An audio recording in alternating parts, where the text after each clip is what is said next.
litigasi praktek pelajaran ya dengan Bu Siti Maisaroh, SHMH sebagai pengajarnya dan narasumbernya. Hari ini agenda kita sesuai dengan paparan kemarin adalah menayangkan gitu ya Bu, narasi ya, pembuktian khususnya untuk saksi dan ahli gitu ya.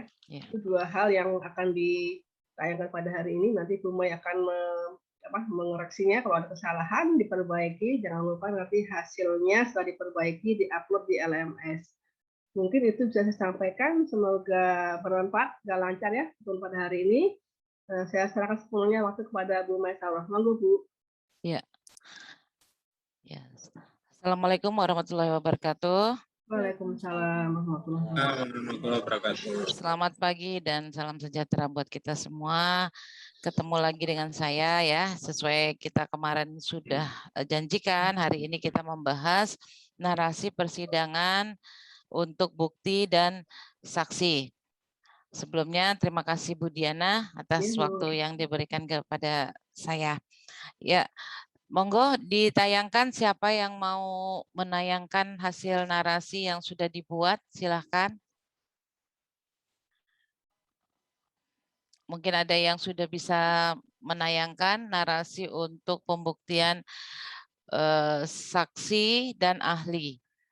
Terutama kan pertanyaan-pertanyaan yang ingin saya melihat, ketajaman-ketajaman pertanyaan kepada saksi, kepada ahli yang dikaitkan dengan sengketa kasus posisi yang saya kasih, mulai dari pemecatan yang atas nama Padli dan Agus Wijaya selaku penggugat dalam hal pertanahan. Monggo silahkan. Silahkan. Silakan teman-teman. Ya. Bosan Bu saya Bu. Iya, Mbak Agustin. Atau dipancing dulu sama siapa? Sama Mbak Agustin barangkali dipancing. Atau Mbak Nopi. Ya, harus dipancing dulu kayaknya ini biar semangat. Iya Bu, saya juga nggak apa-apa deh Bu. Ini Ya. tapi saksi doang ya Bu aku. Enggak apa-apa. Yang lain nanti siapa tahu sudah siap dengan ahli. Pak Saripudin biasanya atau Pak siapa? Yang lain? Bentar Bu. Monggo. Henadia Pitalusa barangkali atau siapa? Priska Sari Bu kayaknya. Priska Sari. Saya salah Bu. Belum Bu, belum. Yang ini Bu, yang surat malahan Bu. Maksudnya? Oh, anunya. Surat kan minggu lalu.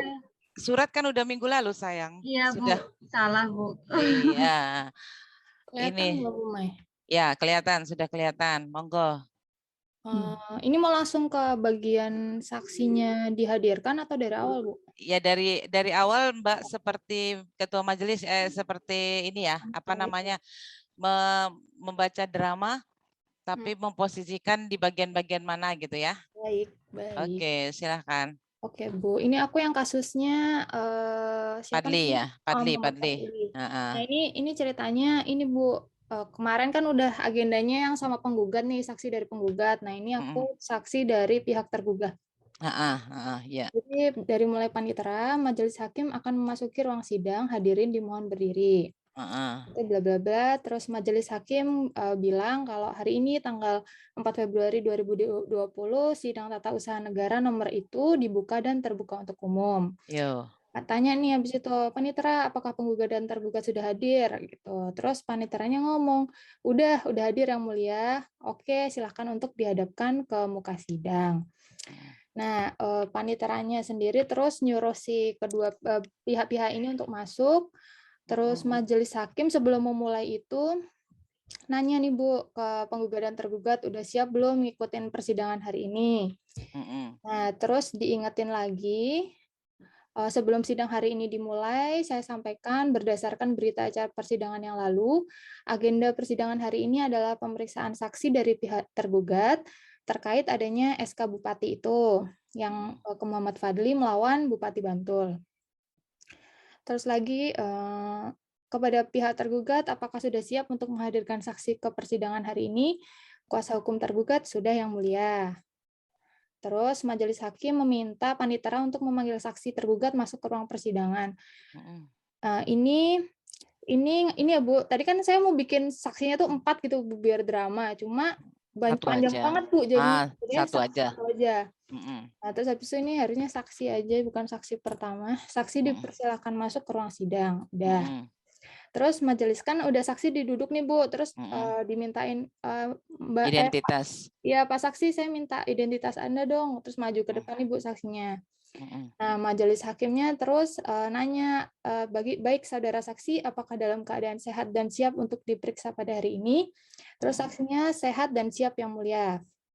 Terus majelis hakim, baik saya akan saya tanyakan terlebih dahulu mengenai identitasnya. Nah, namanya dulu, terus tadi sih aku nonton tuh nama, terus warga negara, ya. Warga negaraan, agama, sama itu Bu, apa namanya, tempat tanggal lahir kalau nggak salah. Itu terus dikonfirmasi ke saksi. Nah, habis itu ditanya juga jabatan atau pekerjaannya apa. Itu dia menjabat sebagai Kepala Bidang Kepegawaian di Dinas Dimpraswil Kota Yogyakarta. Jadi saksi ini tuh PNS ya. PNS yang sebelum si Muhammad Fadlinya pindah ke yang Bantul, Bu. Ya, harusnya di situ disebutkan lagi dari majelis tambahan bahwa untuk saksi agar menyerahkan surat tugas karena kan dia PNS ya, izin keluar kantor. Ini di sebelum mana Bu? Di sini setelah saksi. Ini pekerjaan saksi ya kan? Saya sebagai Kepala Bidang Kepegawaian di dinas itu kan? Ya. Nah itu. Nah apakah hari ini membawa surat tugas ya kan? Ya. Itu majelis yang bertanya Mbak, bukan saksi. Nah, surat tugas. Nah, iya yang mulia misalnya kan kata si saksi. Ya, nanti saya iya yang mulia. Silahkan diajukan ke depan persidangan. Nah, diajukan ke depan persidangan ya. Nah, terus majelis hakim memeriksa apa namanya surat tugas tadi, kemudian diberitahukan kepada pihak lawannya. Pihak lawannya kan tergugat kan? Iya. Nah, agar membaca surat itu kan, maju ke depan terus melihat surat itu. Ya. Ini kalau dia PNS atau ya PNS aja. Kalau dia yang lain kan atau dia di perusahaan mungkin perusahaan juga ada tugas perusahaan ya BUMN atau apa ya atau perusahaan lainnya ada surat tugas untuk menjadi saksi. Nanti takutnya dibilang apa gitu ya, bukan dalam kapasitas sebagai apa pegawai atau bagaimana kan nanti ada sangkalan-sangkalan dari pihak lawannya. Terus? Oke, terus majelis hakim nanya lagi, apakah saudara mengenal penggugat dan tergugat? Terus saksinya ngomong, saya mengenal penggugat sebagai PNS di dinas itu tadi Bu yang di Jogja yang di awal dia, dan tergugat sebagai Bupati Bantul yang mulia. Terus majelis hakimnya ngomong nih Bu, baik sebelum dilanjutkan, saudara saksi ikuti lafal sumpah yang saya ucapkan dengan jelas dan ditanya dulu, bersedia diambil sumpah? Baik sebelum sidang dilanjutkan, majelis hakim menanyakan apakah saksi bersedia untuk disumpah? Bersedia untuk disumpah. Ya, dia menjawab, siap yang mulia, saya bersedia. Mulai.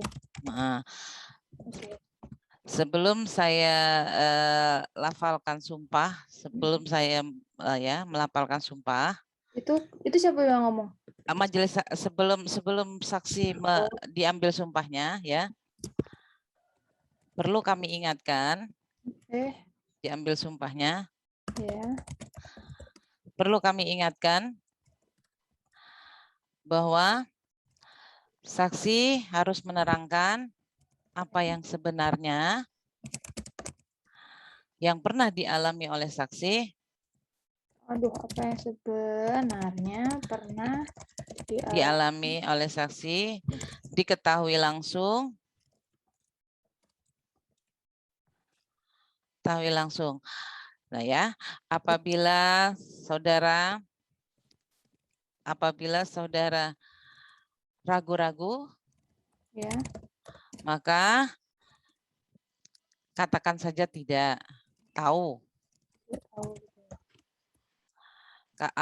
Karena apabila saudara memberikan keterangan palsu. Keterangan. Maka akan ada konsekuensi hukum, baik secara pidana maupun tanggung jawab kepada Tuhan. Ya, begitu ya. Karena kan dia disumpah. Nah, baru siap, misalnya saksi menjawab, siap yang mulia. Nah, kan? Nah, baru saudara ikuti lafal sumpah yang saya ucapkan dengan jelas dan ripa ya. Tuh, baru. Karena dia Muslim tadi Bu, jadi pakai ini. Kalau ya. yang kayaknya Tuhan apa gitu Bu. Sebaiknya ditanya dulu, menurut saudara disumpah menurut agama apa? Ya, gitu ya. Oke, Bu. Siap yang mulia. Baru di sini mungkin di siap yang mulia di atas ini. Yang tadi sebelumnya itu bersedia disumpah secara agama apa? Islam gitu ya Bu. Ya. Nah, ya kan? Oke. Itu langsung itu ikuti lafal sumpah. Oke, diikuti oleh saksi. Tiada lain daripada yang sebenarnya, bukan tiada lain dari ini Bu. Tiada lain dari yang sebenarnya. Oke, terus ini iya perlu nggak Bu nih? Kan tadi udah di atas nih, udah lagi nih Bu. Maka yang sebenarnya sebelumnya yang mengetahui objek sengketa sebenarnya ditanyakan dulu yang mau menghasilkan kan tergugat ya. Menghadirkan, tanyakan dulu ke tergugat, saksi yang Anda hadirkan ini menerangkan permasalahan apa. Itu di awal. Ya kan di awal tadi yang waktu dia mau masuk enggak usah disebutkan tadi ada kata-kata yang apa tadi ya yang di atas, coba di atas. Sebelum identitas yang menerangkan saksi ini menerangkan mengenai objek sengketa itu tidak perlu. Ada kan yang di atas itu tadi yang panjang lebar Anda buat yang ada objek sengketa. Nah ini, nah ini. Atau yang mana Tri? Yang ada? Atau bukan Bu? Yang mana yang tadi ya? Kalau ini yang ada objek sengketanya di sini sih Bu. Pemeriksaan saksi dari pihak tergugat cukup di situ aja, jangan terkaitnya, enggak usah. Nah, ini terkait enggak usah. Belum tentu dia tahu soal objek kan? Iya. Misalnya dia hanya tahu. Nah, kemudian di sini di habis itu dari pihak tergugat. Majelis hakim majelis hakim menanyakan kepada pihak tergugat ya, di situ kasih Nah, saksi ini dihadirkan untuk menerangkan apa? Oke. Nah, terus jawaban tergugat, saksi ini dihadirkan karena mengetahui misalnya pengukuran objek sengketa. Ini masalah mengetahui sehari-hari dari kegiatan si penggugat. Oh, berarti ini nanti aja soalnya ini kan dia nggak sehari-hari Bu. Dia kan maksudnya dia tahu, cuman nggak mungkin dia dihadirkan dalam rangka apa pokoknya lah ya. Kalau misalnya dia tahu kuasa hukum jawabannya, maka kuasa hukum tergugat menjawab bahwa karena kami mengetahui misalnya ya, ini kan saksi dari tergugat kan, kami mengetahui proses terbitnya objek sengketa, ya kan gitu, ya kan? Nah baru sesuai keterangannya lah untuk apa nanti saksinya itu. Nah baru nanti nanti pertanyaannya berarti seputar proses. Ya setelah dia tahu ini saksi dihadirkan buat apa, maka pertanyaan kepada saksi harus ya seputar dia tahu. Nah itu kalau dia tahu mengenai misal absensi tergugat, absensi penggugat, kemudian peristiwa yang menyebabkan dia dipidana, misalnya dia melakukan apa ya, korupsi ataupun apa gitu kan, ternyata yang si tergugat ini yang jadi saksinya ini dulu pernah jadi atasannya si Muhammad Fadli, mungkin begitu, ya kan? Jadi dia mengetahui persis kejadian pidana itu kenapa dia dipidana. Kenapa dia dipidana. Jadi seputar itu nanti pertanyaannya kan. Tapi tidak menyangkut isi substansi mengenai masalah pidananya. Maksudnya pidananya kan sudah diputuskan di pengadilan negeri. Nah, yang kita tanyakan dia memang melakukan tindak pidana atas sepengetahuan dari si ini saksi ini kan, karena dia atasannya, mungkin gitu, ya kan? Ya, Nah, Bu. terus itu karena dia mengetahui itu dan ternyata dia juga yang melaporkan, misalnya. Ya kan, sehingga terjadilah proses pidana tersebut. Nah, kemudian dia juga pernah dipanggil oleh inspektorat, misalnya sebelum dijatuhkan hukuman pidana atau masuk itu, dia dipanggil oleh inspektorat bahwa pernah ditanya kepada pegawai pengawasannya ya, atasannya kan, apakah yang si terdakwanya ini, si Muhammad Fadli ini menjadi bawahan saudara itu, apa yang saudara pernah kan saudara melakukan teguran atau segala macam-macam, ini ditanyakan kepada si atasannya ini, kan gitu. Yang menyangkut soal prosedur terbitnya objek sengketa. Coba kalau ini Mbak dalam hal apa? Kalau ini tuh dia tuh sebenarnya ya, nah kita ini dulu ya Bu, ini agak Ya. dramat sih Bu saya bikinnya Bu. Oke, lanjut. Terus setelah disumpah tadi? Setelah disumpah tadi, terus ini berarti kan nggak usah ya Bu? Atau lagi Bu nih? Baik saudara saksi, silahkan Anda ceritakan apa yang diketahui mengenai sengketa tersebut. Bukan sengketa, objek sengketa yang dia ketahui kan? Iya. Kalau sengketanya mungkin sengketa pidananya berarti kan, tapi objek sengketa pemecatan yang kita persoalkan pidananya kan udah selesai di peradilan negeri. Yang mereka permasalahan adalah pemecatan yang dikeluarkan oleh atasannya itu, ya kan, terhadap PNS-nya kan gitu. Oh, tapi tuh di sini kalau aku ya Bu ini, misalnya kalau dari aku ya Bu, itu tuh dia tuh ngomentarin tentang, kan dia dari tergugat nih Bu sebenarnya. Nah, terus habis itu dia tuh kan jadi gimana ya, agak bias sih Bu, jadi jatuhnya membantu si tergugatnya Bu malah. Iya memang harus membantu, kan dia posisinya saksi tergugat. Nah, iya. Ya kan? Dia harus membantu karena kan dia yang mengetahui kenapa terbitnya objek sengketa. Otomatis tujuannya adalah mempertahankan objek sengketa kan? Iya. Nah, itu. Jadi memang harus memihak ke tergugat biasanya. Ya udah, Bu. Terus si saksi kan cerita nih Bu. Nah, setelah dia menceritakan yang diketahui tentang objek sengketa yang persis yang tipikor itu, ada fakta baru nih Bu, penemuan fakta baru kalau ternyata penggugat ini juga pernah melakukan tindakan yang melanggar larangan ketentuan disiplin PNS saat masih menjabat sebagai PNS di kantor yang lama yang di Jogja itu. Nah, terus kan di situ dia nyebut tentang adanya surat pernyataan, intinya ya Bu ya, itu ada surat pernyataan yang ditandatangani sama beberapa pegawai PNS yang ada di situ. Nah, terus majelis hakimnya nanya nih, terus saudara tadi kan menyebut tentang surat pernyataan, nah isi surat pernyataan tersebut itu apa gitu. Nah, jadi terus saksi cerita juga, jadi pada saat beliau masih menjabat di kantor dinas Kim Praswil Kota Jogja, ini ceritanya dia sebelum dia kena kasus tipikor ya Bu. Selain pelanggaran disiplin, penggugat juga pernah melakukan tindakan asusila yang dilakukan kepada bawahannya sendiri. Nah, namun si pejabatnya ini tuh enggan bicara soal ini. Jadi para pegawai saat itu membuat surat pernyataan yang ditandatangani bahwa saudara penggugat ini sudah melanggar kode etik dan harus diberhentikan dan dilaporkan kepada saya berharap untuk ditindaklanjuti. Bentar. Ini jadi begini. Itu kan pemecatan mengenai pidana. Kalau ini kan menyangkut kode etik. Ini bisa masuk kalau memang di surat objek sengketanya itu, ada konsideran menimbangnya bahwa yang bersangkutan pernah melakukan tindakan asusila dan pernah.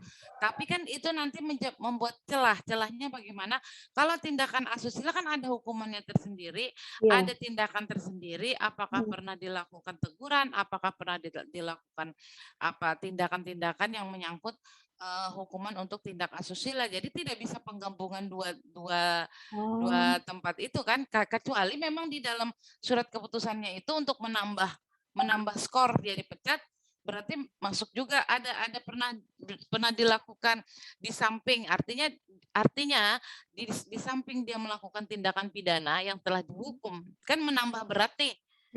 Nah, menambah, kecuali begitu ya, di samping dia melakukan tindakan pidana, dia juga pernah diperiksa dan pernah mendapatkan hukuman karena melakukan tindakan asusila. Jadi akumulasi, ya kan? Akumulasi. Jadi disitulah kenapa si tergugat tidak bisa lagi mentolerir semua tindakan si penggugat. Makanya dia memecat. Kan itu bagus juga untuk menambah tetapi tentunya apa yang disebutkan di sini memang harus ada dasarnya, cantolannya. Kalau memang dia membahas asusila, apakah ada di cantolan surat objek keputusan itu? Ya, gitu ya.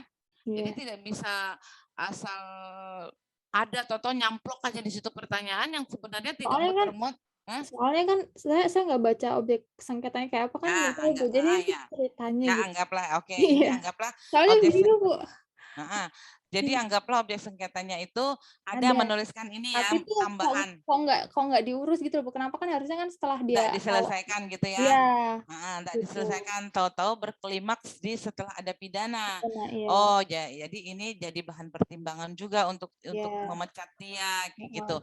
Nanti bisa masuk, tapi nanti juga ada di dalam pertimbangan itu. Atau kalaupun nggak bisa masuk nggak apa-apa lah ya, nanti kan jadi bahan pertimbangan hakim untuk memutuskannya keterangan mana yang diambil, ya kan? Oke. Surat penandatangan, surat pernyataan. Nah, itu tadi yang surat pernyataan itu dihadiri siapa aja gitu. Kalau misalnya di sini menyangkut ada surat pernyataan yang dibahas, berarti ada bukti. Iya. Nah, nanti alat buktinya di bawah, Bu. Atau alat buktinya dulu yang P3. Kalau karena apakah saudara mengetahui bukti misalnya P7? Ternyata P7 itu surat pernyataan, silahkan maju ke depan. Para pihak melihat dulu, membaca dulu. Baru ditanyakan mengenai seputar apa isi surat pernyataan tersebut. Siapa saja yang hadir pada saat penandatanganan surat pernyataan. Jadi dilihat dulu buktinya. Aku tuh di bawah Bu malahan kalau yang itu.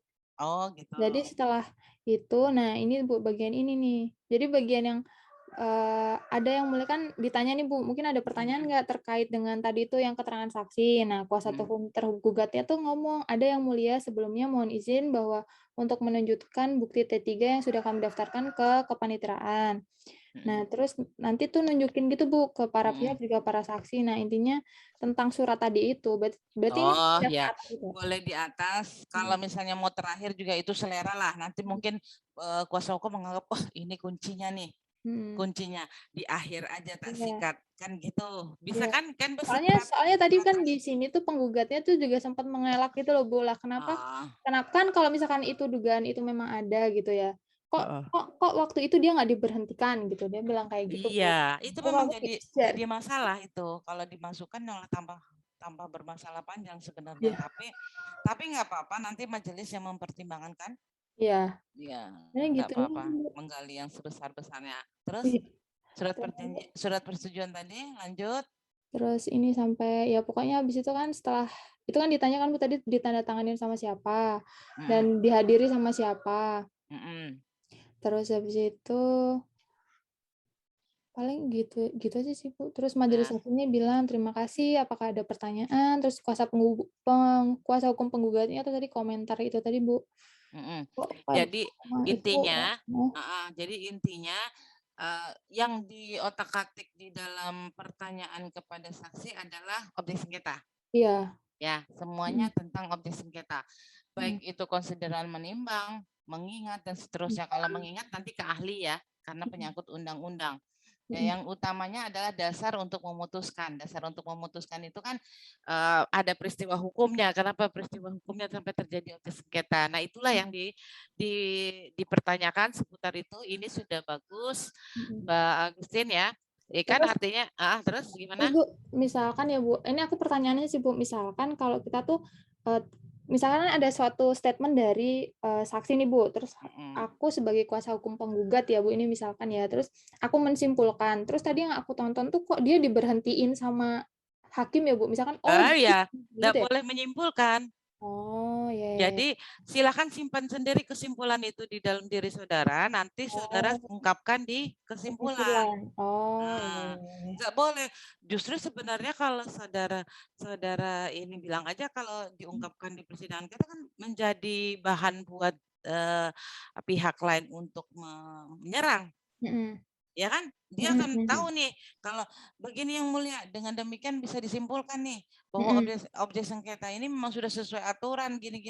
Itu adalah bilang aja untuk menyimpulkan itu tugas majelis hakim nanti diputuskan. Gitu. Ya kan? Nah, kalau Anda punya kesimpulan silahkan ungkapkan di di kesimpulan, agenda kesimpulan. Soalnya kan kalau pihak lawan itu mengetahui, oh ini tuh yang dijadikan senjata untuk menangkal, pasti dia akan mencari lagi bukti, tambahan bukti yang mulia untuk menyangkal itu. Rugi sebenarnya buat kuasa hukum. Jadi nggak usah diperdebatkan kalau soal itu. Simpulkan sendiri di dalam kesimpulan saudara. Oh, nanti pas agenda kesimpulannya baru diomongin gitu ya, Bu? Iya, ngomongin kan agendanya kalau kesimpulan tidak dipertukarkan. Terus? Hanya untuk konsumsi majelis. Oh, jadi aku salah dong, Bu. Nah, jadi kesimpulan itu sebaiknya dibuat bagus untuk mempengaruhi pemikiran majelis nanti. Oh, iya. Oke? Oke, Bu. Gitu ya. Nah, tadi aku tonton kok. Mohon maaf, saudara penggugat tidak boleh menginiin kesimpulan gitu intinya. Iya. Tidak menyimpulkan karena itu tugas majelis kan menyimpulkan semua ya. Jadi jangan mengambil porsinya majelis. Tapi bantu majelis untuk mengarah ke kesimpulan Anda dengan cara menyampaikan di kesimpulan. Jadi mengarah ke pola pikir Anda, tapi ditumpahkan di kesimpulan. Oke, Bu. Ya, kalau enggak rugi karena kan dibantah lagi sama pihak lawan. Iya. Ketahuan kuncinya kan? Oh, ternyata ini dia mengandalkan ini nih. Tuh, aku cari bukti tambah panjang nanti minta waktu dia pembuktian. Pembuktian lagi ya? Ya. Oke. Ya kan? Lebih baik itu jadi senjata buat para pihaknya kan? Gitu. Oke, Bu Maya. Paham ya? Iya, paham, Bu. Oke, Bu, gitu aja sih aku. Sudah bagus. Ya. Sudah tepat. Jadi nanti kalau memang ada improv mengenai hal lain, itu nanti bisa diungkapkan mungkin menambah pemikiran tadi untuk pertimbangan majelis hakim ke depannya untuk bikin putusan, ya kan? Oke, Bu. Ya. Terus yang lain Mbak Agustin barangkali bisa di-call-in atau Bu Diana masih ada di situ? Silakan. Aku stop ya.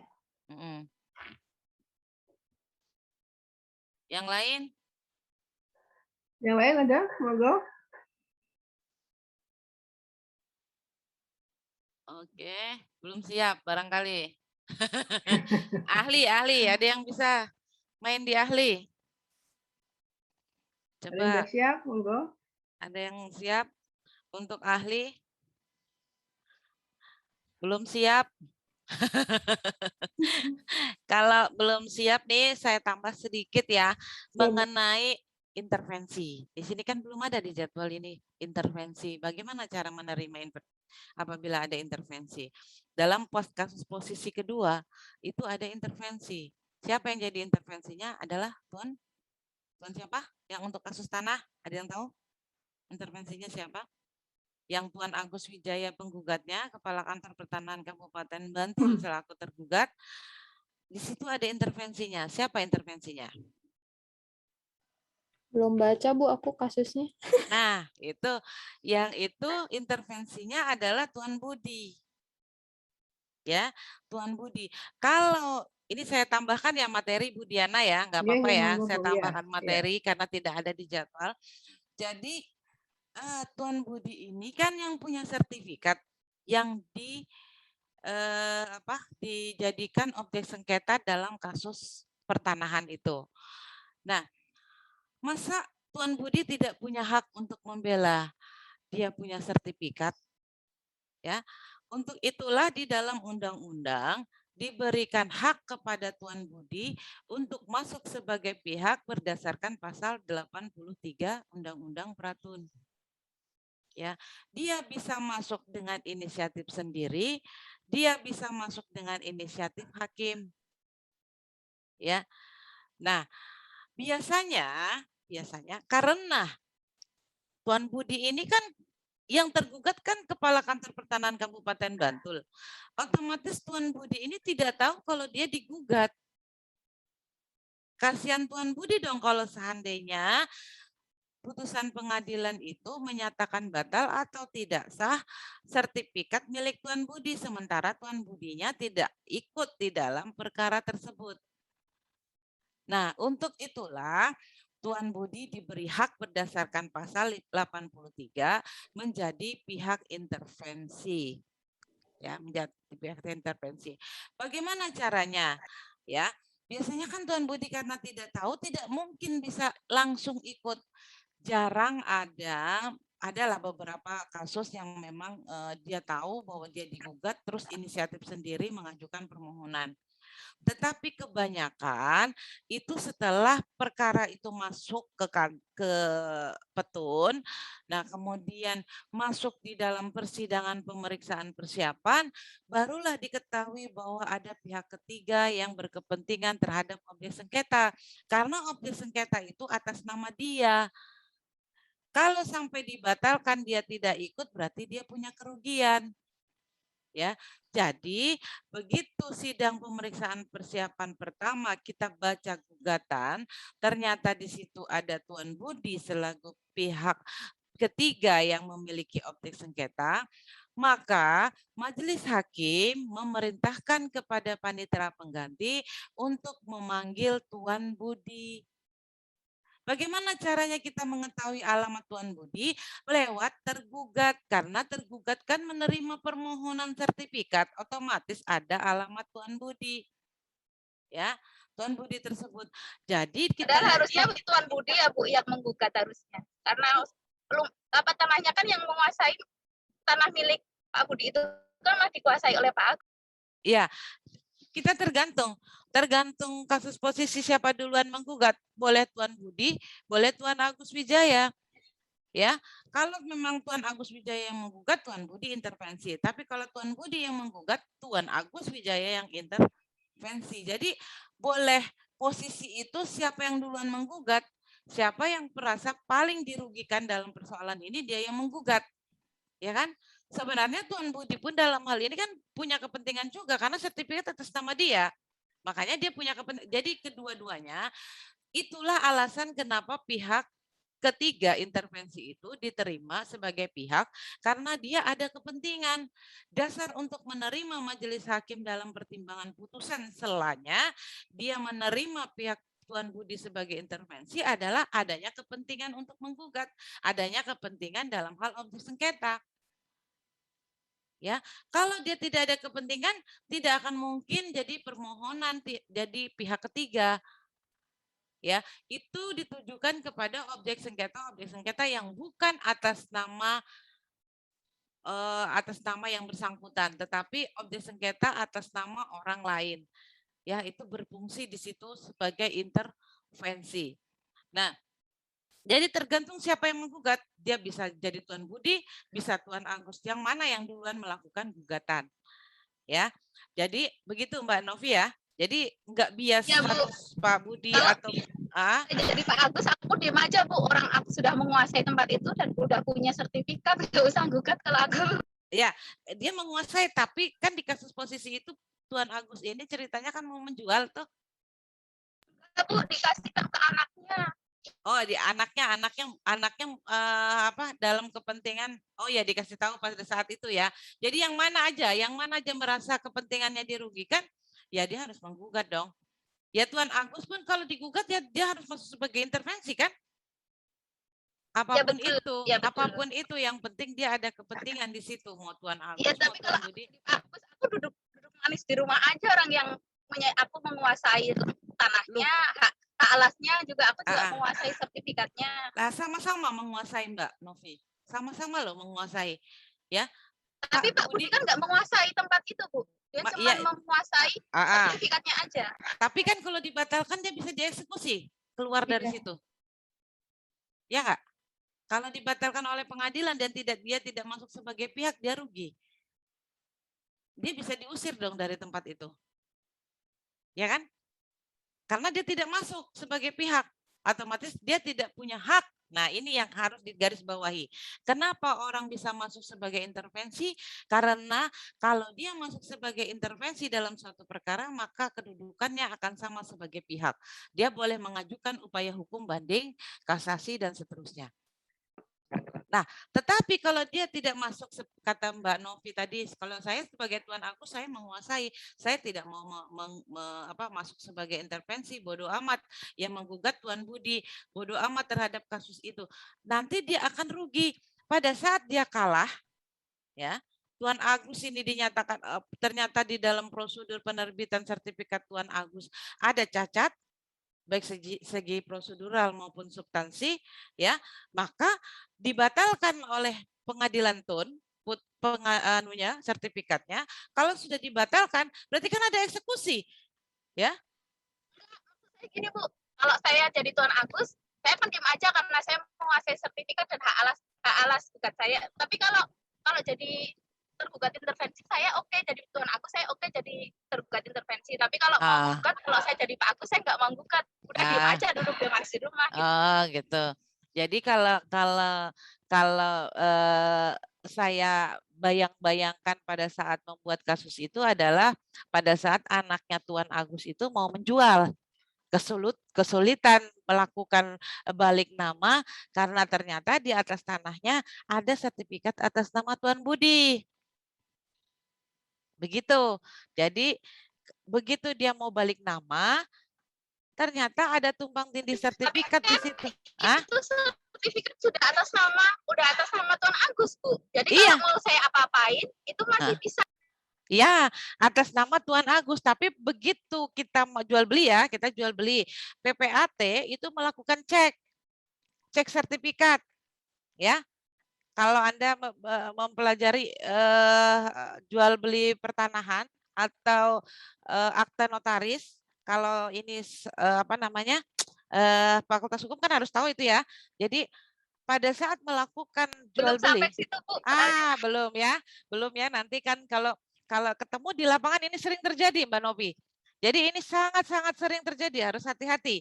Jadi begitu kita melakukan jual beli di notaris, tugas notaris PPAT itu melakukan cek sertifikat yang dilakukan jual beli ke BPN. Nah, di BPN itu ada peta bidang tanah. Ya, peta bidang tanah. Di peta bidang tanah akan terlihat, disitulah kita kadang kita kesalahan sebenarnya kan ada di pihak BPN ya. Kenapa terbit atas nama sertifikat atas nama Tuan Budi padahal ada Tuan Agus di atas itu. Tapi namanya manusia punya human error, artinya bisa saja itu terjadi. Begitu ditembak di dalam peta tanah di BPN, ternyata ada tumpang tindih. Di atas sertifikatnya Tuan Agus ada sertifikat Tuan Budi. Nah, ini yang berbahaya. Jadi pada saat notaris atau PPAT melakukan cek sertifikat, dia diberi waktu untuk notaris atau siapa saja melakukan jual beli pada saat melakukan balik nama di BPN, itu dilakukan cek dulu. Dilakukan cek di datanya. Ya. Nanti ketemu itu di data peta dasar BPN itu kelihatan. Atau misalnya tanah Ground Sultan ternyata. Ya, di atas tanah itu waktu mau mengajukan jual beli ternyata itu Ground Sultan, terutama di Jogja ya. Ya, Ground Sultan. Nah, sementara Sultan yang namanya tanah Sultan di Jogja ini ada kebijakannya loh, ada undang-undang mengenai keistimewaan daerah. Nah, ini harus hati-hati ya untuk pembeli-pembeli tanah di Jogja ya. Saya ini kan ada Grand Sultan ya. Sultan di sini tanah berkatanya itu ada undang-undang keistimewaan Jogja. Tanah-tanah di Jogja ini adalah tanah-tanah milik Sultan berdasarkan perjanjian apa itu namanya dulu, Linggarjati atau perjanjian apa ya, saya lupa. Nah, itu zaman Belanda dulu ada pembagian daerah di Yogyakarta ini yang namanya Mangkubumi, yang namanya Hamengkubuwono. Jadi ada pembagian tanah-tanah tertentu.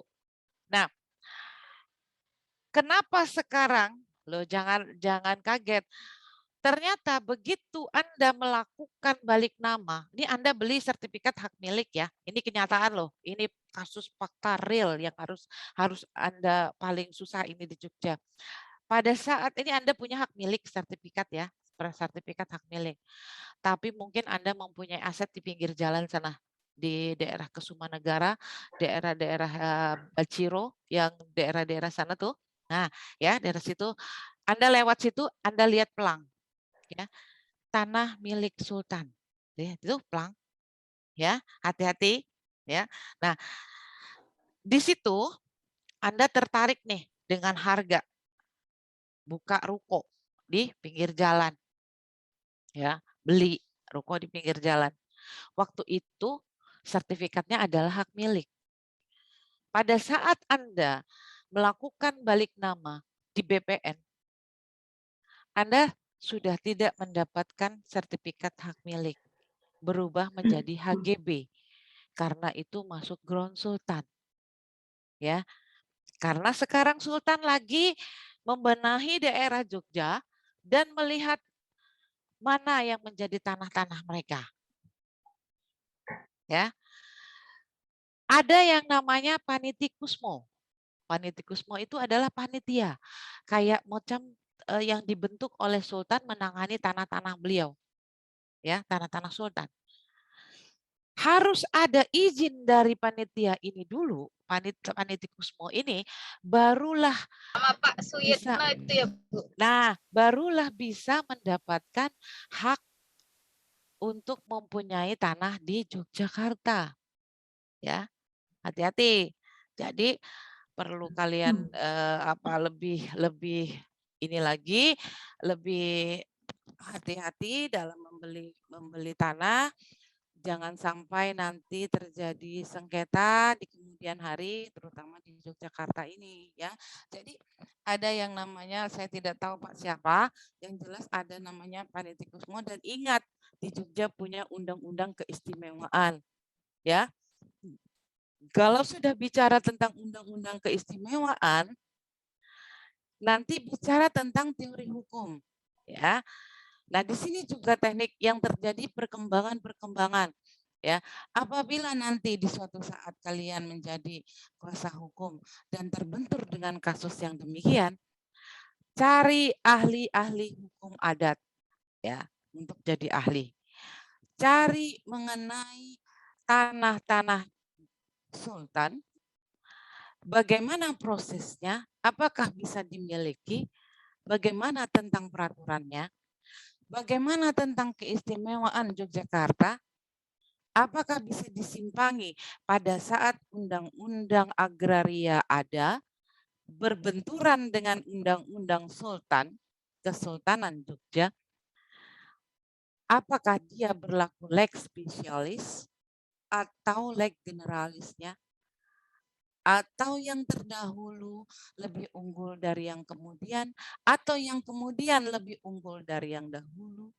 Ya, jadi itulah yang harus Anda buktikan apabila ada persoalan-persoalan mengenai hal yang demikian. Ini saya bicara fakta ya, bicara fakta, bicara mengenai kondisi-kondisi saat ini. Jadi carilah kuasa-kuasa hukum, ahli-ahli yang tahu persoalan itu.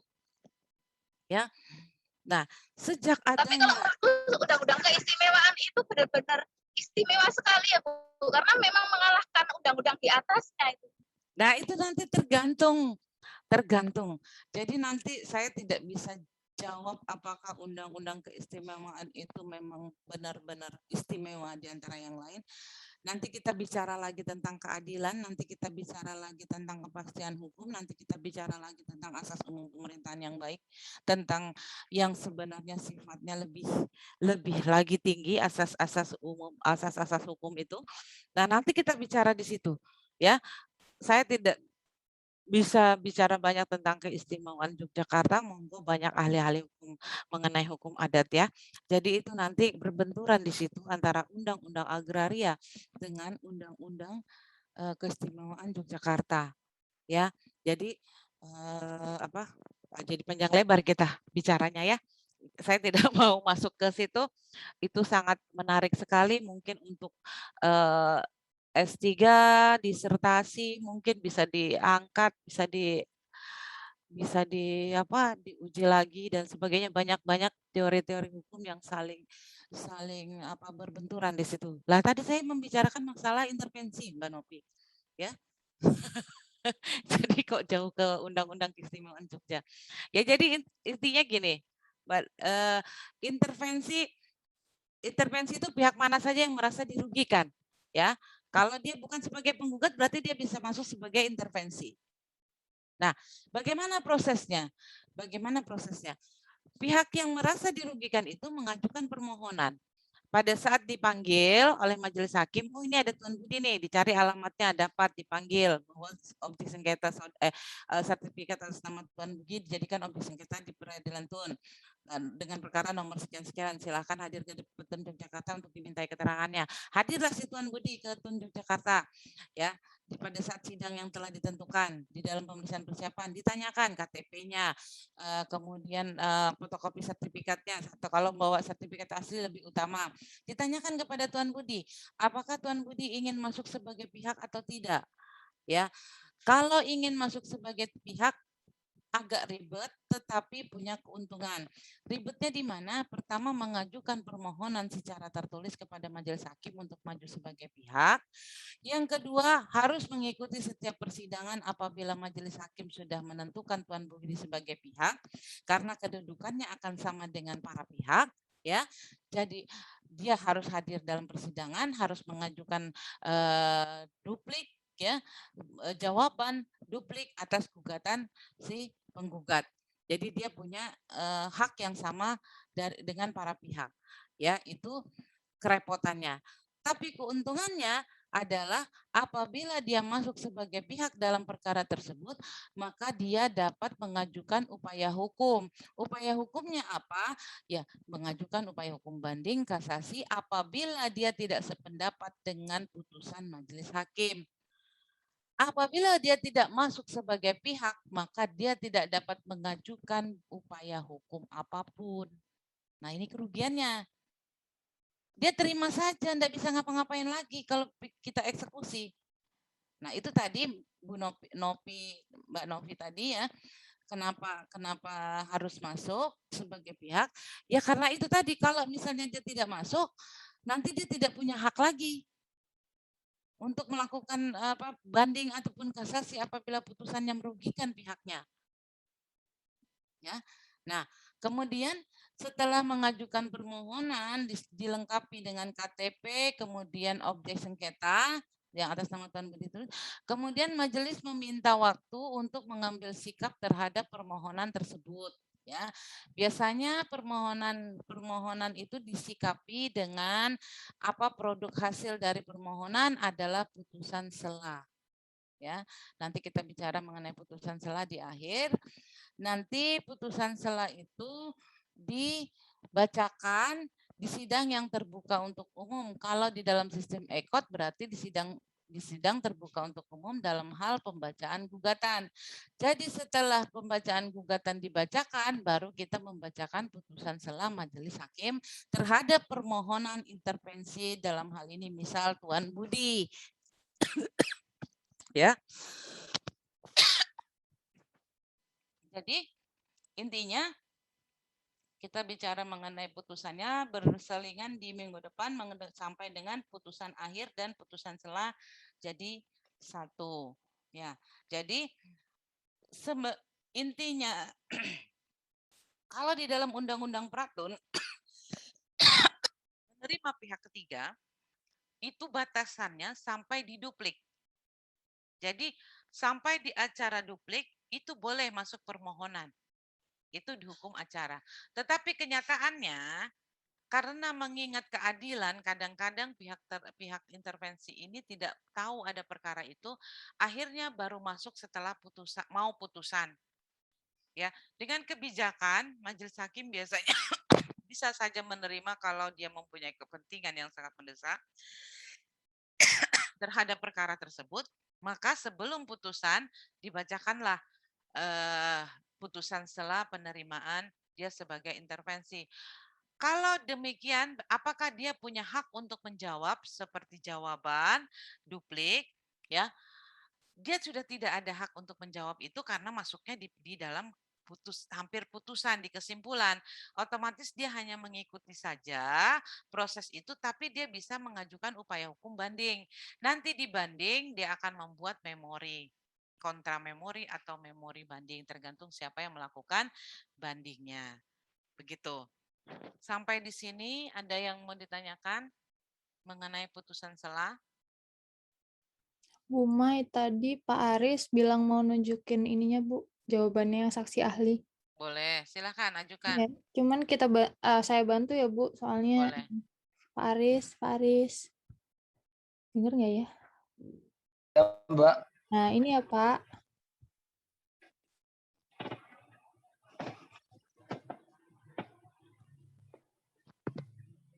Monggo, Pak.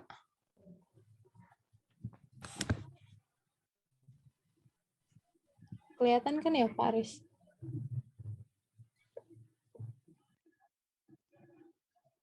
Hah? Halo, Pak.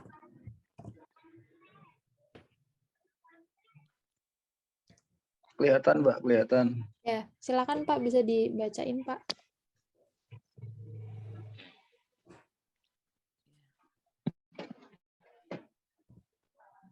Ya, terima kasih atas waktunya Mbak Puspa. Dan selamat pagi. Ya, selamat pagi Pak Aris.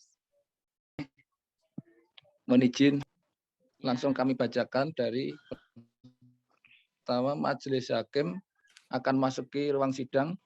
Hakim dimohon berdiri, hadirin dimohon duduk kembali. Selanjutnya, Hakim Ketua, bahwa pada hari ini, tanggal 13 Mei 2019, sidang Tata Usaha Negara nomor 120 /2019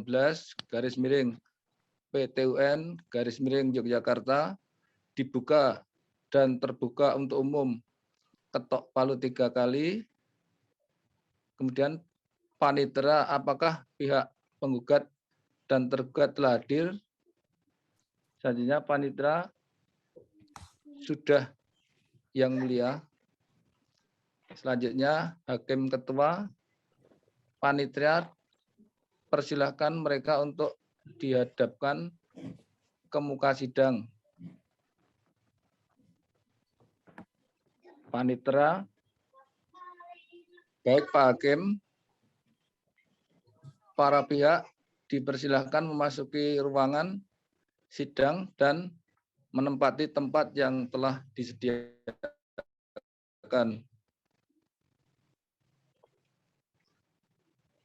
Kemudian setelah masuk ruang sidang dan memberi hormat kepada hakim, kemudian duduk di tempat yang telah disediakan. Hakim Ketua, bagaimana pihak penggugat dan tergugat, apakah sidang bisa kita mulai? Kemudian dari KHP dan KHT, bisa yang mulia. Saja Hakim Ketua, panitera, apakah saksi ahli sudah hadir? Panitera, sudah yang mulia. Kemudian Hakim Ketua, silahkan hadapkan ke muka sidang. Hakim Ketua,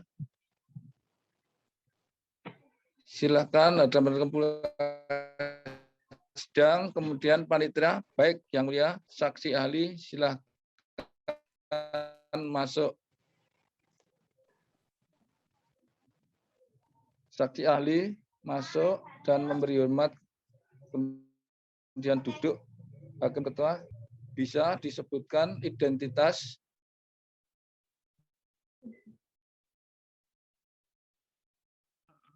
Saudara saksi ahli menyebutkan Rinawan Nugroho.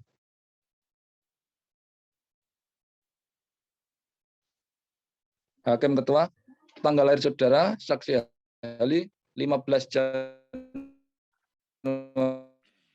1900. Saksi ahli Islam yang mulia. Lanjut, Hakim Ketua, apa pekerjaan saudara? Saksi ahli, saya dosen Fakultas Hukum Universitas Jana Batra Yogyakarta yang mulia. Kemudian Hakim Ketua, apa dalam memberikan? Oh ya, Dimintakan dulu. Saksi sedia Pak Hakim. Bapak sebentar. Yang ini kan saya dosen Fakultas Universitas Hukum Universitas Jana Badara Yogyakarta yang mulia. Hari ini membawa identitas dan kurikulum vitae Pak, gitu ya. Yang mulia ahli gitu kan. Siap yang mulia, ini diserahkan ke depan yang identitas sama kurikulum vitae-nya. Ini kan ahli soalnya toh. Halo, Pak. Halo, Pak. Pak. Pak siapa? Paris. Ini yang setelah Universitas Jana Badara Yogyakarta yang mulia, hakim majelis ini sebelum, apakah saudara bersedia disumpah? Sebelum itu, ini turunkan mungkin ke bawah sedikit. Di situ diketik ya, di sini Pak, di sini. Itu aku yang nampilin soalnya. Oh, Mbak, bisa. Mbak Agustin, ini di sini nih, di apakah ini turunin sedikit, turunin yang apakah ini ya. Diturunin. Nah, di situ ditulis hari ini membawa kurikulum vitae dan identitas. Silakan diserahkan kepada majelis, ya. Silakan diserahkan kepada majelis hakim. Nah, kemudian majelis hakim membacakan identitas tersebut. Membacakan identitas dan CV-nya. CV-nya ahli. Majelis hakim membacakan identitas dan CV-nya ahli ya. Majelis hakim membacakan dan apa Bu tadi Bu? Membacakan identitas dan CV-nya. Oke. Nah, kemudian mempersilahkan untuk ini apa? Ahli dari siapa ini? Ahli dari penggugat apa tergugat ya? Ahli. Ahli dari? Penggugat atau penggugat Pak Aris? Yang menghadirkan ahli siapa Pak Aris? Halo Pak Aris. Pak Aris, mana ya? Oh ini dari, nggak ada ya Bu? Harus tahu dulu ahlinya dari mana nih yang menghadirkan ahli, ya? Kayaknya. Mungkin anggap aja penggugat kali ya. Oke Bu, nanti biar dibenerin sama Pak. Ya, pokoknya ya, ini ada beberapa pertanyaan nanti kita ditanya ya. Ini ada yang chat beberapa pertanyaan nanti kita jawab terakhir. Sabar ya yang bertanya ya. Ya. Mempersilahkan kemudian mempersilahkan mempersilahkan kuasa hukum. Kuasa hukum penggugat. Kuasa hukum tergugat berarti ya karena dia ahli dari penggugat. Menanggapi ahli tersebut. Ini ya Bu? Ahli tersebut. Nanti kalau dia tidak setuju sama ahli, lanjutkan aja di dalam kesimpulan. Kayak gitu kan? Iya. Ya gitu. Nah, terus. Ini lanjut ya Bu? Ya, baru itu persidangan apa namanya tadi Bapak itu? Yang di atas tadi. Benar. Ya, lanjut Pak. Pak Aris, monggo Pak. Disumpah.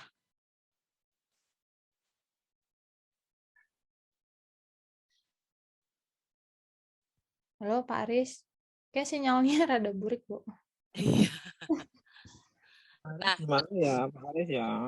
Nah, sumpah ahli bukan seperti itu.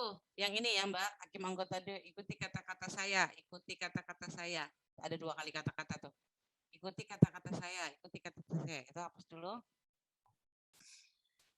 Demi Allah saya bersumpah sebagai ahli dalam perkara ini.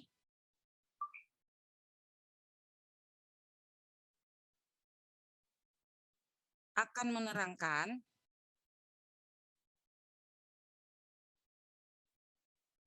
sesuai dengan keahlian saya, keahlian dan pengetahuan saya. Sudah begitu saja. Yang lain dihapus. Oke, itu sumpah ahli ya. Baru mempersilahkan ahli duduk kembali.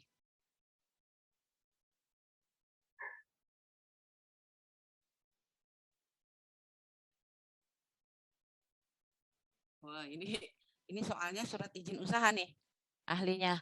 Berarti bukan lagi yang kasus kita 2, itu ya kan? Iya, Bu. Bisakah Anda jelaskan bagaimana prosedur jika suatu pihak ingin mencabut surat izin dari suatu usaha? Berarti izin usaha nih yang digugat. Ya. Ya kan? Kurang tahu, Bu. Tapi Nah, kalau ini sih iya nih. Nih, izin usaha nih, baik yang mulia ada beberapa proses yang harus dilakukan. Hal pertama ialah memberikan peringatan tertulis. Nah, ini kan tapi izin usaha tapi kok pemerintah daerah ya? Ayo, Pak Aris. Apa 143 itu mengenai apa? Bu Mai, bentar Bu Mai. Mas Imam Ghazali kalau coret-coret ini Iya, ya. Mbak. Maaf ini sinyal. Enggak, ini Mas Imam Ghazali kalau coret-coret jangan di ini ya. Sorry, thank you. Udah Bu, lanjut. Nah, itu tadi, siapa tadi namanya yang mencoret-coret? Benar kata-katanya dia itu ya, bahwa keterangan ahli itu harus mendukung, ya tergantung. Ahli dari saya kan siapa? kemarin kataku bias Bu pasti. Nah, kalau dia ahlinya yang menghadirkan penggugat, tentunya dia mendukung gugatan ya. Tapi kalau ahlinya tergugat, dia mendukung tergugat. Tetapi seharusnya ahli itu sifatnya netral. Karena kan sesuai dengan keahliannya, tidak boleh dia berat sebelah yang mengarah ke gugatan sebenarnya. Makanya isi dari gugatan ketika kita ingin memanggil para ahli harus berkesesuaian dengan isi gugatan. Iya, itu kalau pihak penggugat, Mas Aris. Tapi kalau pihak tergugat, ahli yang dihadirkan tentunya sesuai dengan keinginan tergugat. Ya kan? Mempertahankan objek sengketa. Jadi tidak hanya gugatan, tapi ada dua pihak, malah 3 pihak. Ada intervensi. Kalau intervensi yang menghadirkan ahli, berarti dia harus mendukung sertifikat milik Tuan Budi itu kan? Sertifikat, iya. Ya, mungkin mengenai kadaluarsanya sertifikat atau mengenai kalau misalnya sertifikat mana yang lebih dulu dia yang menang atau bagaimana ya, teori-teori tentang persertifikatan lah yang ditanyakan kan gitu. Ya, jadi itu kemarin kesimpulan teknik yang saya berikan kepada kalian kemarin itu tadi, kalau dia memang dari pihak penggugat mendukung gugatan, kalau pihak tergugat berarti mendukung jawaban, kalau dia intervensi mendukung jawaban intervensi, kan tentu sesuai keinginannya masing-masing, walaupun sebenarnya ahli itu harus bersifat netral, ya netral, tetapi ya tentu saja dia susah berbuat netral yang membiayai pihak yang meminta, ya kan? Gitu. Nah, kembali ke Pak Aris. Pak Arisnya hilang. Jadi ini oh, masih ada. Pak Aris, ini Pak Aris menyatakan pasal 143. Itu tentang apa ya Pak Aris? Pemerintahan daerah tentang apa?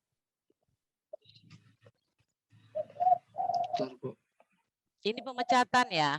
Pemecatan atau izin? Kan tidak nyambung Pak Aris. Kalau izin di atas izin. Pertanyaannya bagaimana prosedur suatu pihak ingin mencabut surat izin dari usaha. Yang di bawah Pemda 143.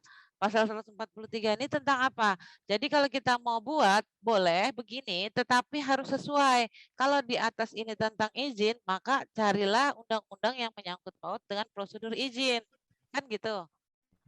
Undang-undang tentang perizinan kan sekarang baru ada setelah ada Omnibus Law itu kan ada yang terbaru tuh mengenai mungkin satu pintu ya, satu pintu permohonan izin satu pintu, demikian untuk pencabutan surat izin bagaimana sesuai dengan Omnibus Law yang baru itu ya kan.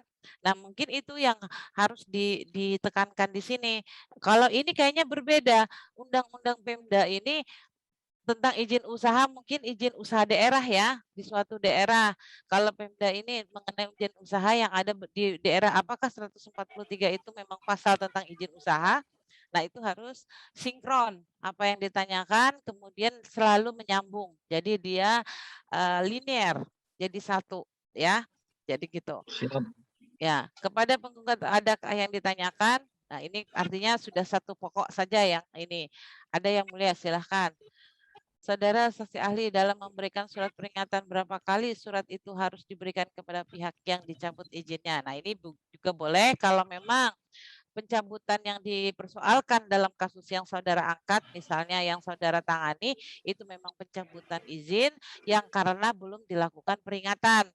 maka dipertanyakanlah kepada ahli sesuai dengan peraturan yang saudara ketahui, surat peringatan tersebut berapa kali diberikan sampai terbitnya pencabutan.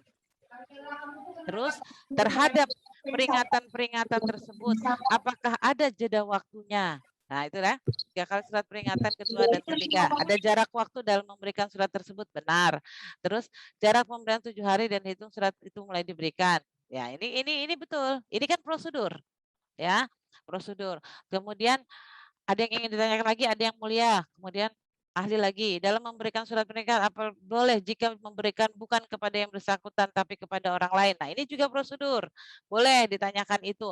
Mungkin ada sangkalan bahwa dia memberikan surat pencabutan itu tidak kepada penggugat, tetapi ke asistennya. Mungkin gitu ya, karena kan ini izin usaha.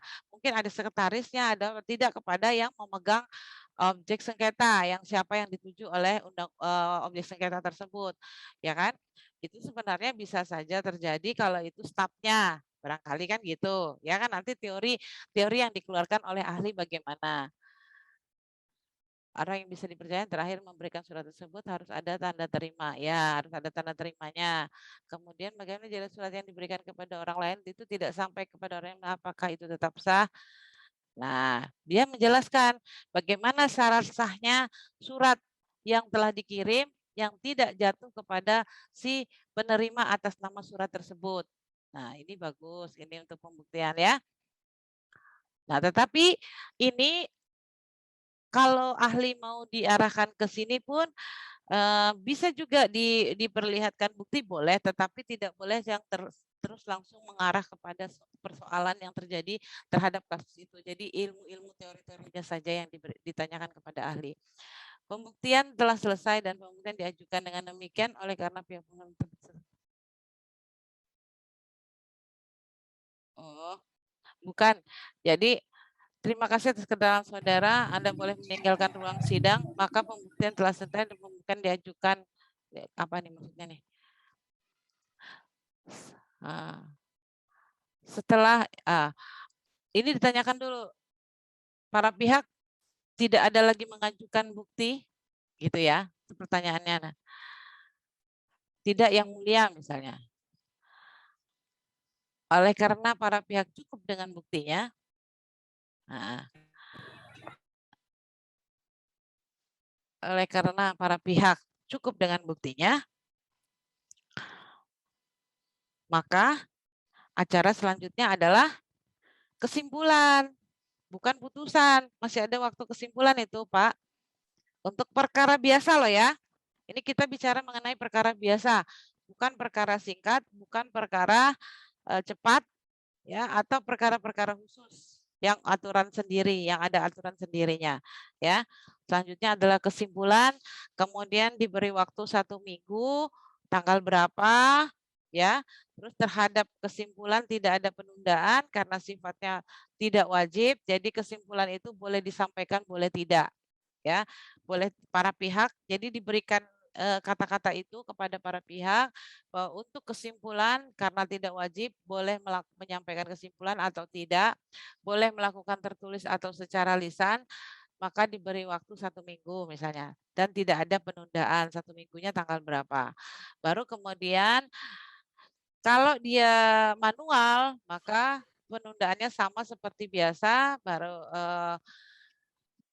karena para pihak cukup, majelis cukup, maka pemeriksaan selesai dan kita lanjutkan dengan nanti tanggal berapa, misalnya 20 Mei hari apa, 20 Mei tanggal 2019 dengan acara kesimpulan. Para pihak yang hadir agar hadir kembali tanpa dipanggil lagi karena panggilan ini merupakan panggilan resmi dari pengadilan. Demikian sidang hari ini selesai dan ditutup. Begitu ya, itu penutupannya. Nah, kalau secara elektronik tinggal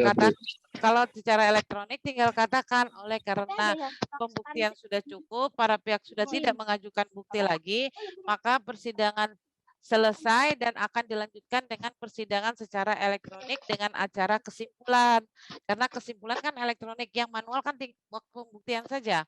Nah, acara elektronik diingatkan kepada para pihak untuk mengupload sebelum tanggal yang ditentukan, jam yang ditentukan. Baru demikian sidang ditutup. Itu soal secara elektronik. Begitu, Pak Haris. Iya, Mudah-mudahan Bu. paham. Iya, siap. Mudah-mudahan bisa dipahami ya. Iya, Bu. Selanjutnya.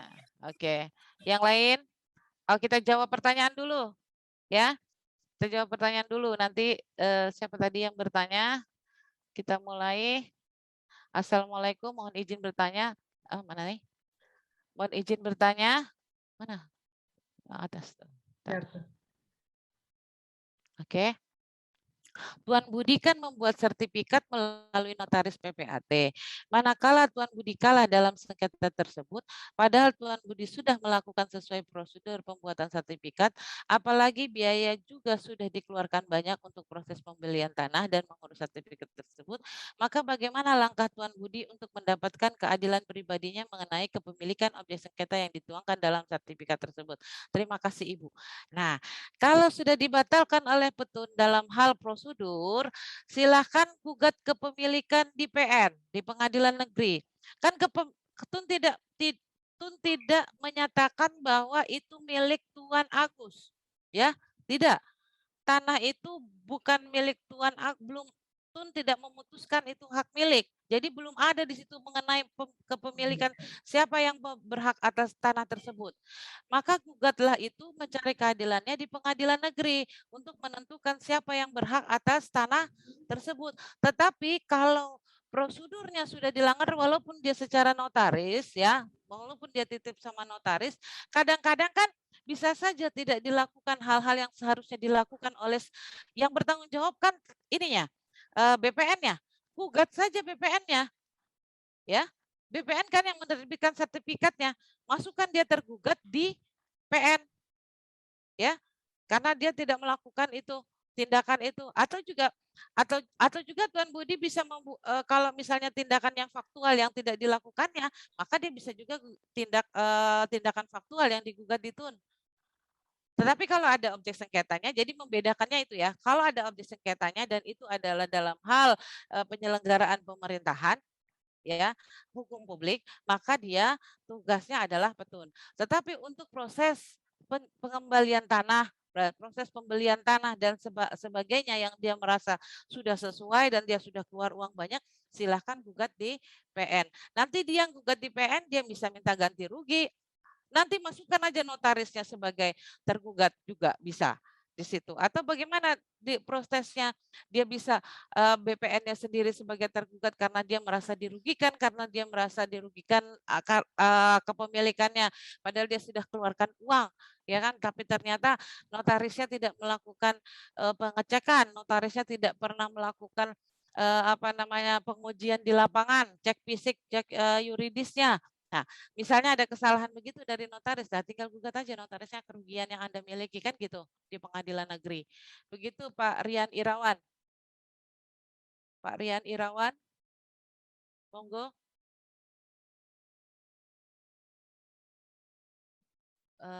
Ada Pak Rian Irawan sudah hilang dari ruang ini. Bu, terima kasih Bu. Ya. Bu, terima kasih. Maksud saya gini Bu, kan sertifikat sudah dikeluarkan juga Ibu. Sampai dikeluarkan sama BPN makanya kok berarti kan notarisnya juga sudah benar melakukan proses tersebut Ibu. Ya. Ibu, maksud saya begitu. Ya, kalau memang notarisnya Anda meyakinkan bahwa notarisnya memang benar, gugat aja secara perdata itunya siapa kerugian BPN yang Anda BPN yang secara kerugian saudara kan, ganti saudara kan, karena hak keperdataan saudara kan di situ, Pak. Kalau yang paling utama yang Anda gugat adalah Tuan Agus sendiri, Tuan Agus, karena Tuan Budi kan Tuan Dala. Jadi Anda mengajukan gugatan di Pengadilan Negeri dengan posisi Tuan Agus sebagai tergugat, baru BPN, ya kan? Tergugat 2. Di situ dalam proses penerbitan sertifikat yang dalam hal kepemilikan nanti di situ. Persoalannya siapa yang berhak memiliki tanah itu, nanti di situ uji kepemilikan. Anda membeli dari siapa, surat-suratnya apa, kemudian dari Agus juga surat-suratnya apa, kepemilikannya apa, nanti diuji di PN mengenai kepemilikannya. Begitu Pak Rian Irawan. Ibu, terima kasih Bu Wensaro. Ya, mudah-mudahan jelas ya Pak. Ya. Bu, iya. Terus yang lain tadi ada 2 pertanyaan, satu lagi Pak Saripudin, coba saya lihat. Nggak jadi ya? Bu, Pak Syarifudin izin ada kegiatan pagi, jadi Oh nggak bisa gitu. kelas. Oke. Yang lain ada barangkali yang mau ditanyakan? Bu, izin tanya, Bu. Iya, siapa, Mas? Saya Fran, Bu. Iya, nggih, Mas Fran, silahkan. Bu, jika dalam acara sidang itu sudah kesimpulan, Bu. Apa maksudnya acaranya kesimpulan. Cuman lawan itu mau mengajukan bukti lagi gitu, kembali ke bukti. Kemudian kita menolak, ditanya hakim kita menolak, tapi hakim tetap menerima bukti tersebut.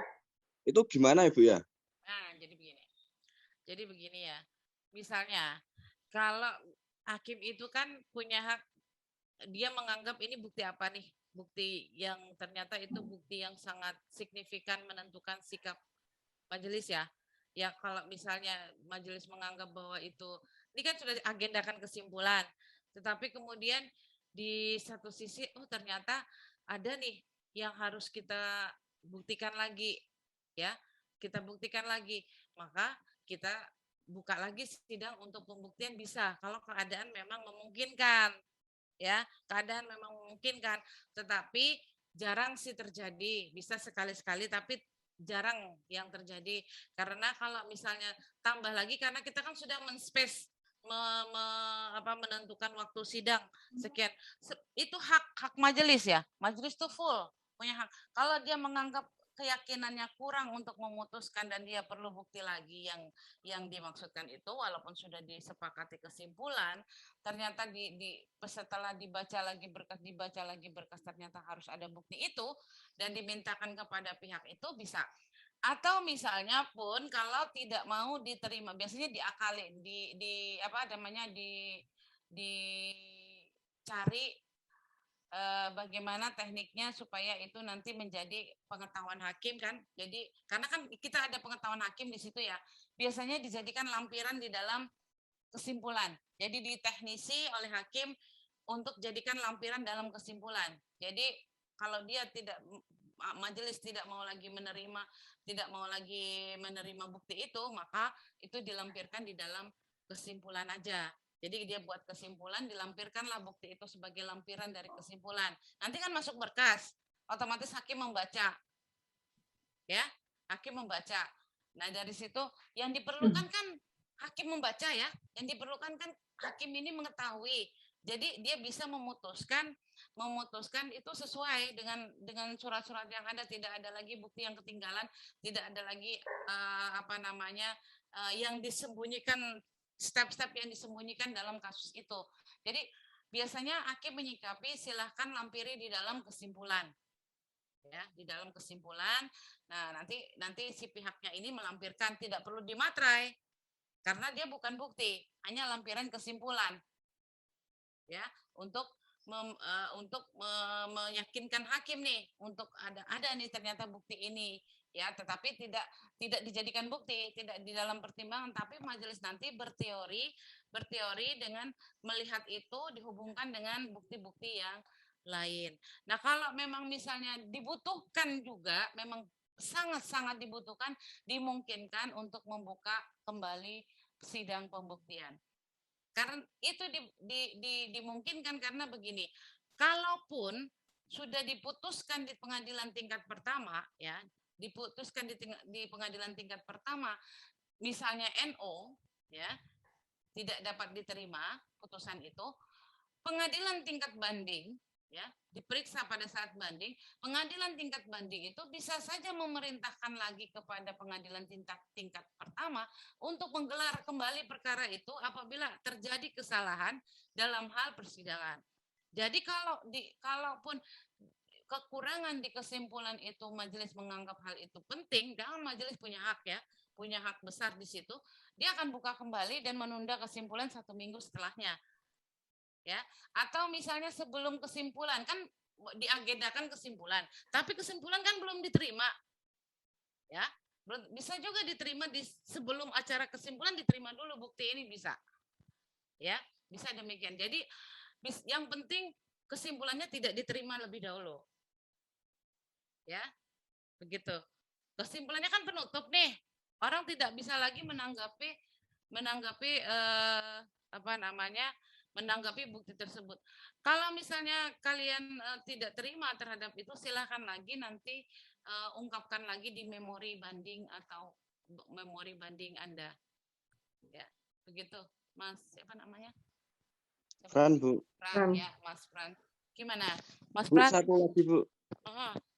Kalau tadi misalnya bukti itu, saya pernah itu sih, Bu, pernah dikasih tahu juga sih untuk bukti itu kalau kamu punya bukti tambahan terus dimasukkan dalam kesimpulan itu aja dilampirkan, entah hakim mau nerima atau enggak, mau mempertimbangkan atau enggak, yang penting dilampirkan aja. Pernah dikasih tahu seperti itu. Betul sekali. Itu teknisnya. Cuman saya pernah mengalami, Bu, itu bukti itu kan kalau ditaruh di kesimpulan kan seperti yang Ibu tadi omongkan kan nggak perlu dileges ya, Bu ya? Iya, nggak perlu dileges dan dimatrai.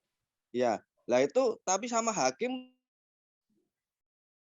tidak bisa dipertimbangkan, maksudnya tidak bisa dipertimbangkan masuk sebagai bukti, tetapi kan bisa dalam hal pengetahuan hakim, ya, pengetahuan hakim, kemudian ada masnya hilang, ya kan, keyakinan hakim di situ, di pengetahuan hakim, dan akhirnya berkeyakinan hakim, kan hakim bisa membaca.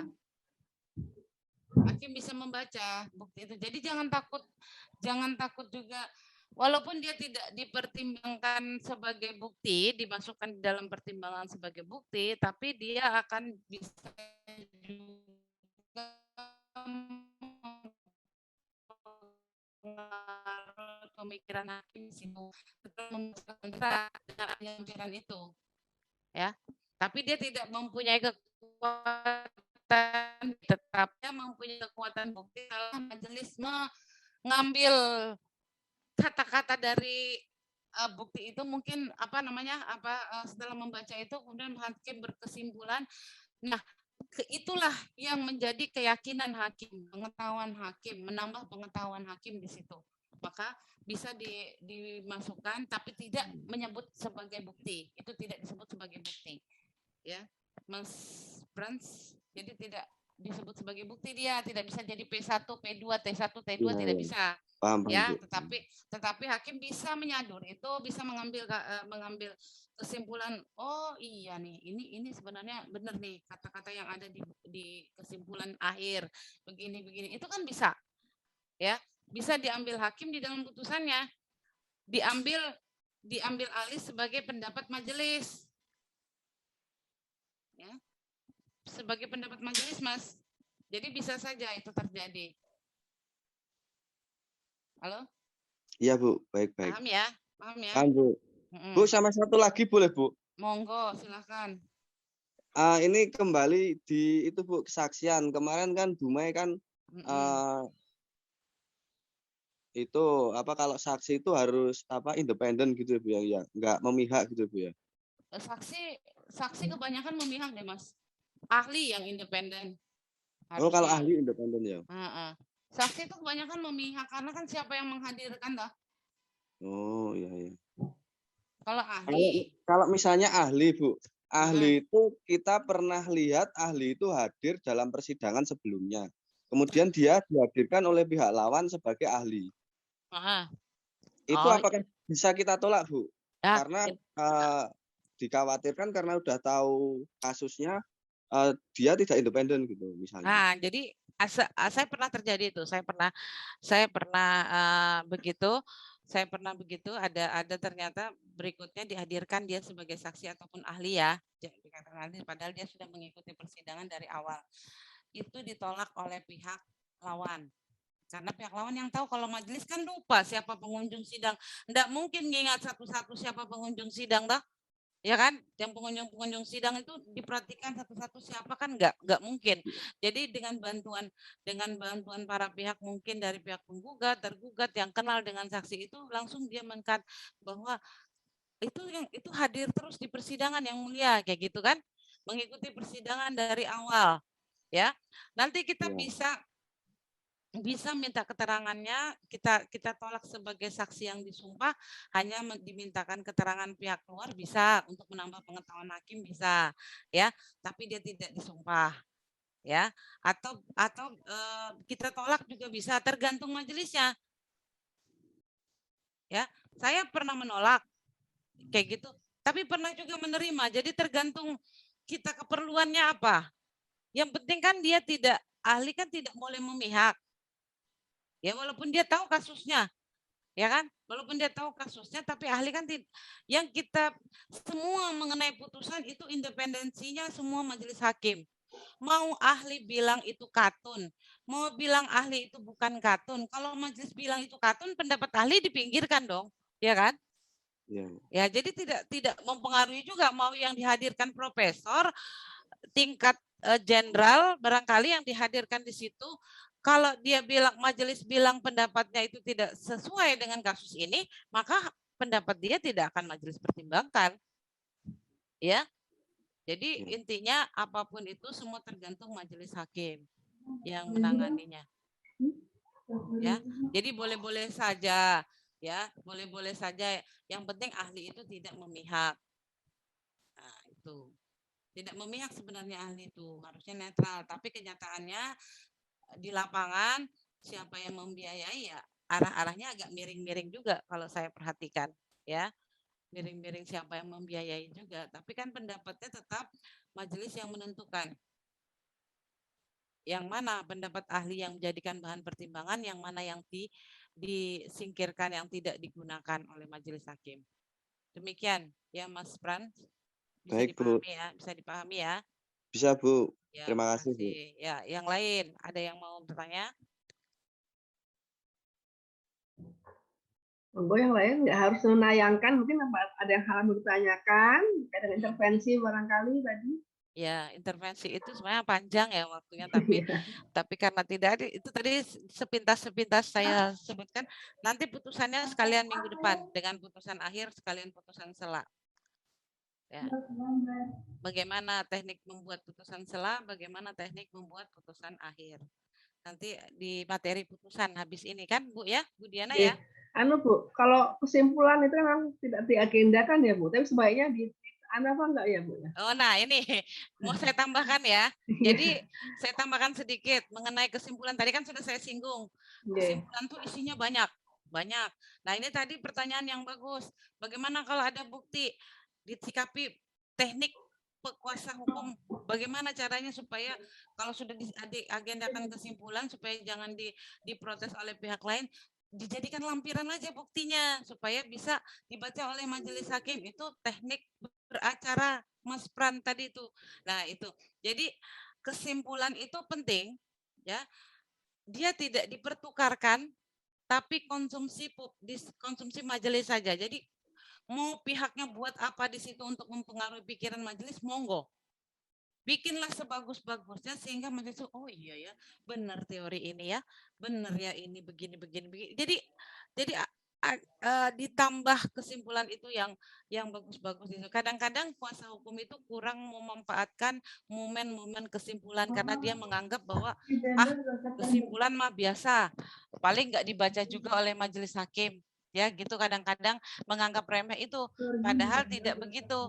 Kesimpulan itu penting. Kalau misalnya pas ada apa namanya hal-hal yang perlu disampaikan, dengan adanya di dalam kesimpulan majelis bisa membaca kesimpulan tersebut. Ya. Nah, kesimpulan itu tadi yang saya katakan, kalau kita di dalam persidangan yang secara konvensional tinggal menyebutkan bahwa kesimpulan apa namanya disampaikan 1 minggu. Tidak ada penundaan untuk kesimpulan, ya kayak gitu. Nah, kemudian bagaimana teknik-teknik menyusun kesimpulan? Pertama, teknik menyusun kesimpulan itu adalah tetap mendukung gugatan kita kalau kita di pihak penggugat. Dalil, bukti,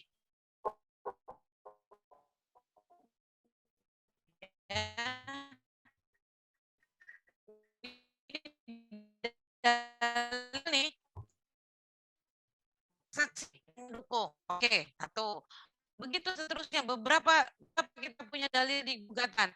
Disitulah kesimpulannya. Nah, kebanyakan di ini aja, di apa namanya, di kuliah ini aja kesimpulan seperti tidak ada. Padahal kesimpulan ini adalah bisa mempengaruhi pola pikir hakim dalam memutuskan karena dia konsumsinya tidak dipertukarkan. Jadi itu rahasia antara majelis hakim dengan pihak. Jadi pihaknya kalau dia saga, ya. Kalau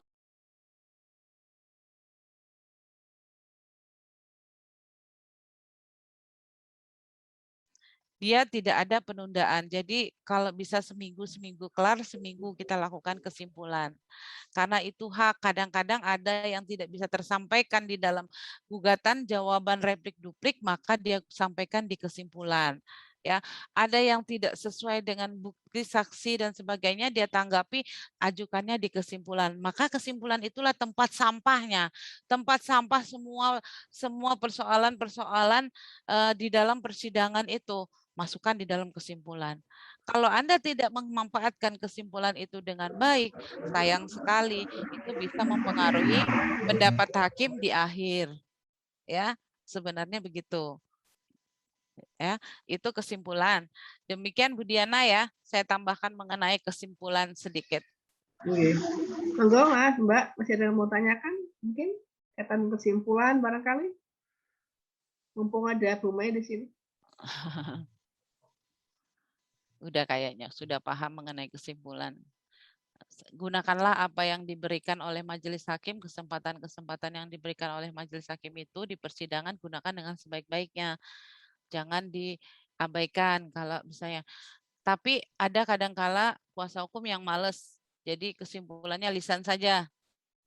Sudah Yang Mulia, kesimpulannya secara lisan saja. Kami tetap pada gugatan, jawaban dan seterusnya. Begitu ya. Jadi tidak fokus, tapi sebenarnya kesimpulan itu kesempatan terakhir untuk kita berargumentasi masalah fakta-fakta persidangan, ya.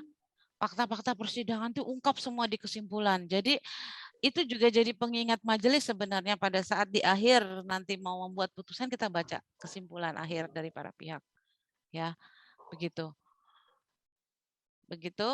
Kalau sudah tidak ada yang ditanyakan, saya akhiri. Saya mau nanya Bu dikit, Bu. Boleh. Monggo, Bu Diana. Kesimpulan itu loh, Bu. Kira-kira persentase mempengaruhi mindset hakim dalam memutuskan berapa, Bu? Oh, nggak bisa saya presentasi ya Bu, tapi kadang-kadang kalau memang menarik penyajian yang disampaikan oleh para pihak, justru sangat-sangat berpengaruh menurut saya. Ya, karena kan berbeda-beda majelis, saya tidak bisa presentasikan berapa, berbeda-beda. Kadang-kadang ya kesimpulan yang nggak ada gunanya yang diungkap-ungkap di persidangan. Ya, kalau yang pintar-pintar kan yang khusus-khusus tuh, dia masukkan di dalam kesimpulan itu. Jadi kalau dia memang bagus, berteori bagus, bisa sangat berpengaruh ke keputusan. Ya, tapi jarang sih Bu, jarang hampir 100% itu jarang. Cuman dia adalah beberapa persen, 10-20% tuh bisa mempengaruhi gitu.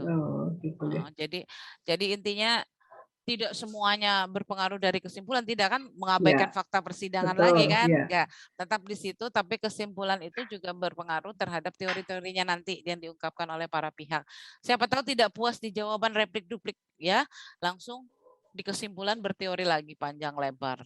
Ya, begitu Bu. Umumnya formalitas ya Bu ya?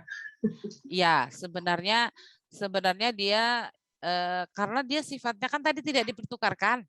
Membantu, sifatnya itu membantu majelis berkonsentrasi pada satu titik gitu loh. Ya kan? Itu kesimpulan itu sebenarnya membantu majelis berkonsentrasi. Jadi membuat suatu fakta hukum, peristiwa hukum dan menemukan hukumnya di akhir dalam kesimpulan, dalam putusan. Begitu. Begitu Bu Diana ya. Ada lagi? Kalau tidak ada kita akhiri Bu Diana. Ada Mbak, Mas, monggo. Cukup Bu. Cukup kayaknya. Iya. Oke, kalau cukup mungkin saya handle Mbak Agustin ya.